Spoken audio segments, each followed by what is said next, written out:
Let us look at what an anti-symmetric relation is. Again, if R is a relation defined on A, the relation R is said to be anti-symmetric if ordered pairs AB and BA belongs to the relation implies that A has to be equal to B.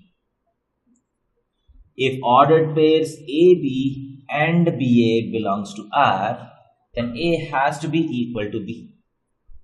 The other way of saying is, if A not equal to B, then both A comma B and B comma A cannot belong to the same relation. That is, if A is connected to B, B should not be connected to A if A is not equal to B. So if A is equal to B, that is, if both the elements are same, they may be connected, they may not be connected.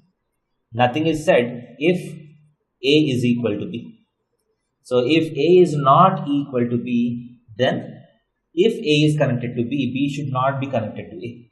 This is something like the reverse of symmetric relation. What does symmetric relation say? If A comma B is present, B comma A should also be present. Now, if A comma B is present, B comma A should not be present in R. So such relation is called an anti-symmetric relation. For example, if R is a relation which connects X to Y such that X is greater than or equal to Y,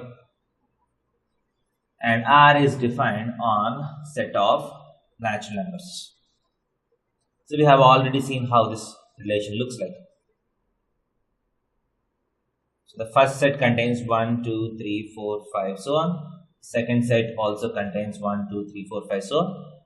So here X can be equal to Y. All the reflexive elements will be there. And the first number has to be greater than or equal to the second number. So 2 is connected to 1. 3 is connected to 1, 3 is connected to 2. 4 is connected to 1, 4 is connected to 2, 4 is connected to 3. 5 is connected to 1, 2, 3, 4 and 5. So this is an anti-symmetric relation. Can you see this?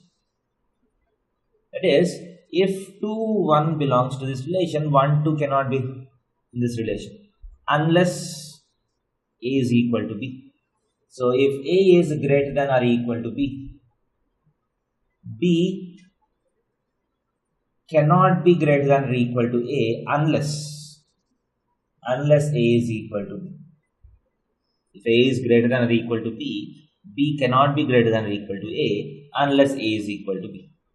That is, if 2 different elements are taken, both AB and BA cannot belong to the relation. Hence, this is an anti-symmetric relation. So as you can see, symmetric and anti-symmetric relations are not complementary to each other. That is, you cannot say that if a relation is not symmetric, it is anti-symmetric. No. Anti-symmetric is not same as being not symmetric. So there might be some relations which are neither symmetric nor anti-symmetric. There might be some relations which are both symmetric and anti-symmetric. For example, if you take X is equal to Y, that is only the reflexive elements. So that is, this type of relation is symmetric as well as anti-symmetric.